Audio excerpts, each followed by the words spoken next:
लोकसभा चुनाव में किसकी बनेगी सरकार, कौन बनेगा देश का अगला प्रधानमंत्री। ये सवाल हम इसलिए कर रहे हैं क्योंकि आज आपको बता दें कि लोकसभा चुनाव को लगभग 1 साल का समय पूरा हो गया है। ऐसे में आपको बता दें कि आज अगर देश के अंदर लोकसभा चुनाव हो जाते हैं तो क्या नरेंद्र मोदी के नेतृत्व में फिर से भारत के अंदर जो बीजेपी की सरकार बनेगी या कांग्रेस पार्टी के नेतृत्व में इंडिया गठबंधन की सरकार भारत के अंदर बनेगी। आपको क्या लगता है, सबसे पहले कमेंट में जवाब दें। इस वीडियो को लाइक, चैनल को सब्सक्राइब याद से करें क्योंकि यह बिल्कुल फ्री होता है, इसमें किसी प्रकार के कोई पैसे नहीं लगते हैं। इसलिए दोस्तों वीडियो को लाइक, चैनल को सब्सक्राइब याद से जरूर करिएगा।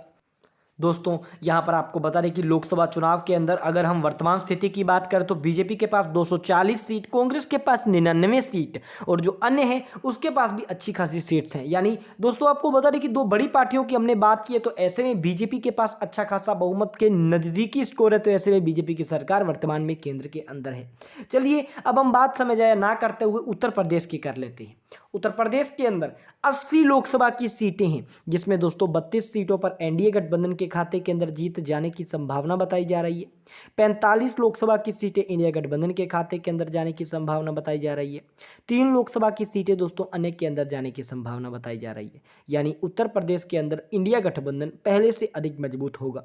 वहीं दोस्तों हम बात महाराष्ट्र की कर लें। महाराष्ट्र में 48 विधानसभा की सीटें आती हैं। 48 विधानसभा की सीटों में से 13 विधानसभा की सीटें एनडीए गठबंधन के खाते के अंदर जा सकती हैं। वहीं दोस्तों यहां पर 34 विधानसभा की सीटें इंडिया गठबंधन के खाते में जा सकती हैं और अन्य के खाते में 1 सीट जाने की संभावना यहां पर बन सकती है।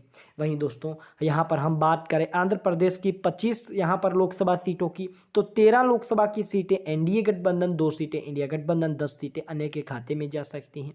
वहीं दोस्तों पश्चिम बंगाल की 42 लोकसभा सीटों की हम बात करें तो 9 सीटों पर एनडीए गठबंधन, 33 लोकसभा की सीटें इंडिया गठबंधन के खाते में और अन्य के खाते में 0 सीटें जा सकती हैं। यानी पश्चिम बंगाल में इंडिया गठबंधन काफ़ी अधिक मजबूत टीएमसी और कांग्रेस पार्टी और सीपीआईएम मिलकर बताए जा सकते हैं। वहीं दोस्तों हम बात बिहार की 40 लोकसभा सीटों की करें तो दोस्तों बिहार के अंदर वर्तमान परिस्थितियों में एनडीए गठबंधन सबसे मजबूत है। 23 लोकसभा की सीटें एनडीए गठबंधन बिहार से हासिल कर सकता है। वहीं दोस्तों इंडिया गठबंधन की अगर हम बात करते हैं, इंडिया गठबंधन 17 लोकसभा की सीटें बिहार से हासिल कर सकता है और अन्य के खाते में 0 सीटें जा सकती हैं। वहीं दोस्तों तमिलनाडु की 39 लोकसभा सीटों की हम बात करें, तमिलनाडु की 39 लोकसभा की सीटों में से 5 लोकसभा की सीटें एनडीए गठबंधन के खाते के अंदर जा सकती हैं। 34 लोकसभा की सीटें दोस्तों इंडिया गठबंधन के खाते के अंदर जा सकती हैं। वहीं दोस्तों अन्य के खाते के अंदर 0 सीटें जा सकती हैं। वहीं यहाँ पर हम बात मध्य प्रदेश की करते हैं। मध्य प्रदेश में 29 लोकसभा की सीटें हैं। मध्य प्रदेश में सभी की सभी 29 सीटें एनडीए के खाते में जा सकती हैं। वहीं बात कर्नाटका की करें, कर्नाटका राज्य में 28 लोकसभा की सीटें आती हैं जिसमें 16 लोकसभा की सीटें एनडीए गठबंधन के खाते के अंदर जा सकती हैं तो 12 लोकसभा की सीटें इंडिया गठबंधन के खाते में और अन्य के खाते में 0 सीटें जा सकती हैं। वहीं गुजरात की 26 लोकसभा सीटों की हम बात करते हैं। यहाँ दोस्तों 24 लोकसभा की सीटें एनडीए गठबंधन के खाते के अंदर, 2 लोकसभा की सीटें इंडिया गठबंधन के खाते के अंदर, तो 0 सीटें दोस्तों यहाँ पर अन्य के खाते के अंदर जा सकती हैं। वहीं दोस्तों हम बात राजस्थान की करें, राजस्थान में 25 लोकसभा की सीटें आती हैं। 12 लोकसभा की सीटें जहां एनडीए गठबंधन के खाते में तो 12 लोकसभा की सीटें इंडिया गठबंधन के खाते में। यानी दोनों में बहुत जबरदस्त टक्कर एनडीए में देखने को मिलेगी और 1 सीट यहां अन्य के खाते में भी जाएगी। वहीं अगर हम बात उड़ीसा की 21 लोकसभा सीटों की करते हैं तो 11 लोकसभा की सीटें एनडीए गठबंधन के खाते में, 2 लोकसभा की सीटें इंडिया गठबंधन, तो 8 सीटें दोस्तों अन्य के खाते में जा सकती हैं। केरल की 20 लोकसभा सीटों की करते हैं तो दोस्तों 1 सीट पर यहाँ पर एनडीए गठबंधन जीत हासिल कर सकता है और 19 सीटें इंडिया गठबंधन केरल से हासिल करेगी। वहीं बात तेलंगाना की करें, कांग्रेस पार्टी तेलंगाना में 10 लोकसभा की सीटें हासिल कर सकती है। वहीं 4 सीटें दोस्तों बीआरएस पार्टी भी यहाँ पर हासिल कर सकती है और 3 सीटों पर दोस्तों एनडीए गठबंधन तेलंगाना के अंदर अपनी जो पार्टी है उसके साथ खाता खोल सकता है।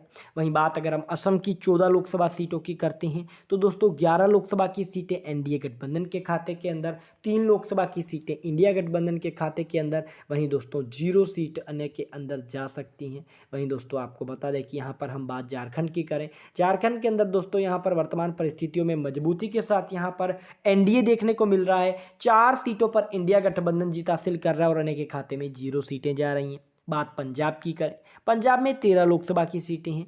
एनडीए यहाँ पर 0 सीटें हासिल करेगा, 12 सीटों पर इंडिया गठबंधन जीत हासिल करेगा। वहीं दोस्तों एक सीट जाएगी अन्य के खाते के अंदर। वहीं दोस्तों अगर हम बात करते हैं छत्तीसगढ़ की 11 लोकसभा सीटों की, तो दोस्तों 8 सीटों पर एनडीए गठबंधन, 3 सीटों पर इंडिया गठबंधन और 0 सीटें यहाँ पर अन्य के खाते में जाएंगी। यानी छत्तीसगढ़ में 11 सीटों में से 8 सीटों के साथ एनडीए काफ़ी अधिक मजबूत है। वहीं बात हरियाणा की करें, 10 लोकसभा सीटों की, 5 सीटों पर एनडीए के खाते के अंदर जीत जाने की संभावना हरियाणा में बन रही है। 5 सीटों पर इंडिया गठबंधन के खाते के अंदर जीत जाने की संभावना बन रही है। वहीं बात अगर हम दिल्ली की करते हैं, दिल्ली के अंदर 7 विधानसभा की सीटें आती हैं। 6 विधानसभा की सीटें इंडिया गठबंधन, माफ कीजिएगा, एनडीए के खाते में जा रही है और 1 सीट इंडिया गठबंधन के खाते में जा रही है। वहीं बात जम्मू कश्मीर की 6 सीटों की करें, 3 सीटों पर एनडीए गठबंधन के खाते में जीत, 2 सीटों पर इंडिया गठबंधन के खाते में जीत जा रही है। उत्तराखंड की 5 सीटों की बात करें, मात्र 1 सीट इंडिया गठबंधन, 4 सीटें एनडीए के खाते में। वहीं बात हिमाचल प्रदेश की 4 सीटों की करें, 3 सीटों पर एनडीए, 1 सीट पर इंडिया गठबंधन जीत हासिल करेगा। वहीं अगर हम बात करते हैं दोस्तों अरुणाचल प्रदेश की, यहाँ पर 2 सीटों की, अरुणाचल प्रदेश में दोनों की दोनों सीटें बीजेपी गठबंधन हासिल करने में कामयाबी हासिल करेगा। वहीं बात अगर हम दोस्तों गोवा की करते हैं, गोवा के अंदर दोस्तों 2 ही सीटें आती हैं और दोनों की दोनों सीटें यहाँ पर भी एनडीए हासिल करेगा। वहीं अगर हम बात त्रिपुरा की 2 सीटों की करते हैं, तो दोस्तों दोनों सीटें यहाँ पर एनडीए के खाते के अंदर जाएगा और यहाँ पर जो इंडिया गठबंधन है उसको 0 सीटें आने के खाते में 0 सीटें। वहीं बात मणिपुर की करते हैं, 2 सीटों की, 1 सीट पर एनडीए गठबंधन जीत हासिल करेगा, 1 सीट पर इंडिया गठबंधन जीत हासिल करेगा। वहीं दोस्तों अगर हम बात मेघालय की 2 सीटों की करते हैं, तो मेघालय में आती हैं 2 सीटें, 1 सीट एनडीए गठबंधन, 1 सीट जाएगी दोस्तों अन्य के खाते के अंदर। वहीं दोस्तों हम बात नागालैंड की करें, नागालैंड के अंदर क्षेत्रीय पार्टियां मजबूत है, 1 ही सीट है और दोस्तों ये जो सीट है वो अन्य के खाते में यानी क्षेत्रीय पार्टियों के खाते के अंदर जाएगी। वहीं बात सिक्किम की 1 सीट की करते हैं, तो सिक्किम की ये जो सीट है वो भी अन्य के खाते में जाएगी। वहीं बात मिजोरम की करें, 1 सीट की, तो मिजोरम की ये सीट भी अन्य के खाते में जाएगी। अब अंतिम हम बात करें केंद्र शासित प्रदेशों की, केंद्र शासित प्रदेशों में 6 लोकसभा की सीटें आती हैं, जिसमें दोस्तों 3 सीटें एनडीए के खाते के अंदर, 2 सीटें इंडिया गठबंधन के खाते के अंदर, तो 1 सीट अन्य के खाते में जा सकती है।